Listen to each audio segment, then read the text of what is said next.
Hey, good afternoon. Steven here with you again, and it is January 16th, 2025. Very, very cold day.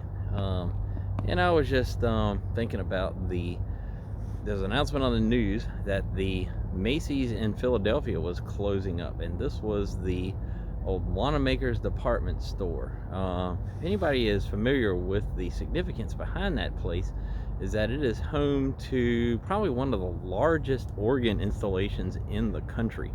The console has at least 6 manuals. It is absolutely huge. I don't know what the specs are right offhand, but it is a very historic organ installed in that store. So the fate of that organ is kind of in question at this point, along with some other neat artifacts in that store.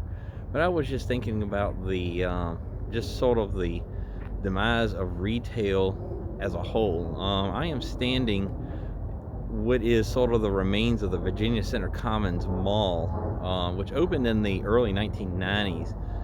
The only thing, if you see there in the distance right over my shoulder, the only thing left of the mall really is the American Family Fitness Center, which is built in an old, I think it was a Belk department store. That's the only portion of the mall left. The rest of this land had the rest of the mall on it. Over there is the New Henrico Sports Complex, which is built on the property. But this mall had about 5 anchor stores, which included a Macy's, JCPenney and Sears, and Belk. All those stores pretty much met their demise probably in the early 2000s.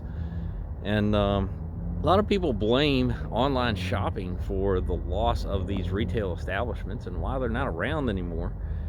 But the thing is, I don't really necessarily blame the online shopping as much as I blame the stores themselves, not just the larger big anchor stores that I was talking about, but a lot of the smaller stores. People say they lament the loss of being able to shop in a mall like this one was here, which only lasted probably about 20-25 years. But when you think about, at least I was around, doing a lot of shopping in the 90s and the early 2000s when shopping malls were popular. And at that point,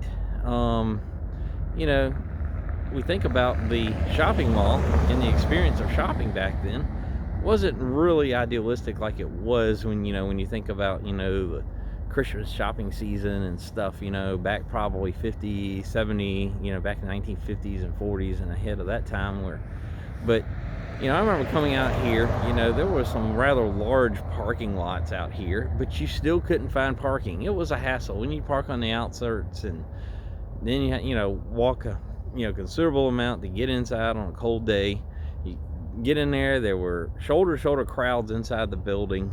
Some people might like that, but I didn't really find it all that enjoyable. It was noisy. It was just confusing. You'd get to the store, you had a hard time finding somebody that could help you to get you the item that you wanted if you couldn't find it on the shelves.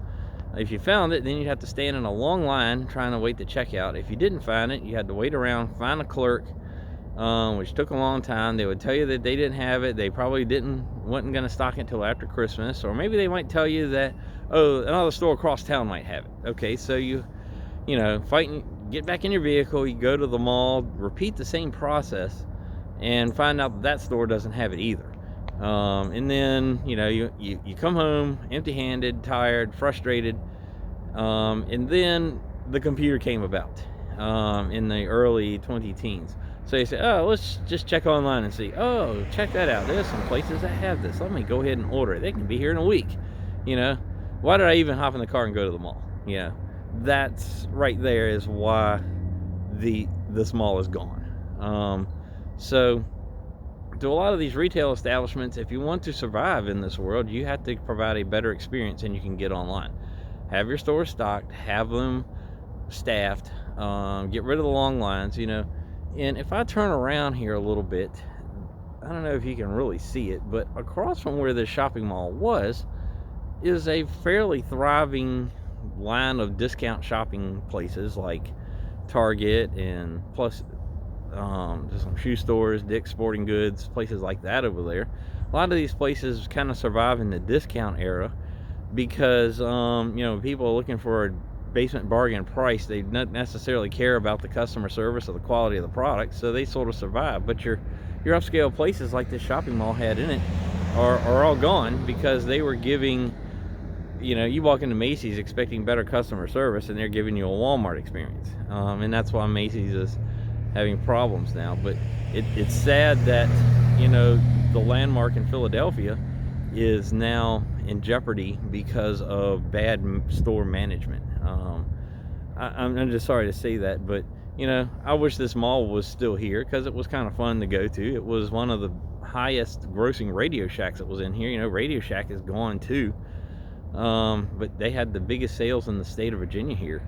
But now we're seeing lots of apartments and stuff getting built out here. It's going to be interesting to see what comes out of it as far as retail goes or whatever. But it's just sad to see all this stuff go. But I'm not blaming myself for online shopping. I'm blaming the companies for simply bad management. But anyway, sorry for this negative thing on this very cold. It's maybe 30 degrees out here on this January day. But I'll see you later. That's just something to think about. See you later.